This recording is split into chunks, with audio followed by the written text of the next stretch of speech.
कि ख्वाजा उस्मान हरवनी के मुरीद का इंतकाल हुआ।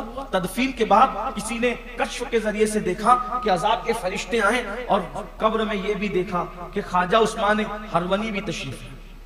कहते हैं जब अजाब के फरिश्ते आए किसी जुर्म की वजह से, तो शेख ख्वाजा उस्मान हरवनी भी तशरीफ लाए और अर्ज किया कि मुझसे ताल्लुक रखने वाला है, तो हजरत की सिफारिश से उसका अजाब मुलतवी हो गया। उस्मान हरवनी का मजार कहाँ?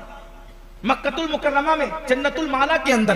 तवज्जो फरमाए, ठीक विसाल हो चुका, विसाल हो चुका मक्कतुल मुकर्रमा में मजार। और उसके बाद ख्वाजा उस्मान हरवनी अपने मुरीद के मजार में भी, अपने मजार में भी, मुरीद के मजार में भी। अगर जमीन के ऊपर थे तो कब्र में तशरीफ लाए, और अगर कब्र ही में थे तो भी कब्र में तशरीफ लाए।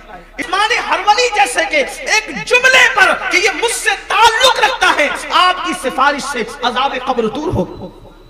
जब पीर की सिफारिश से अजाब कब्र दूर हो गया,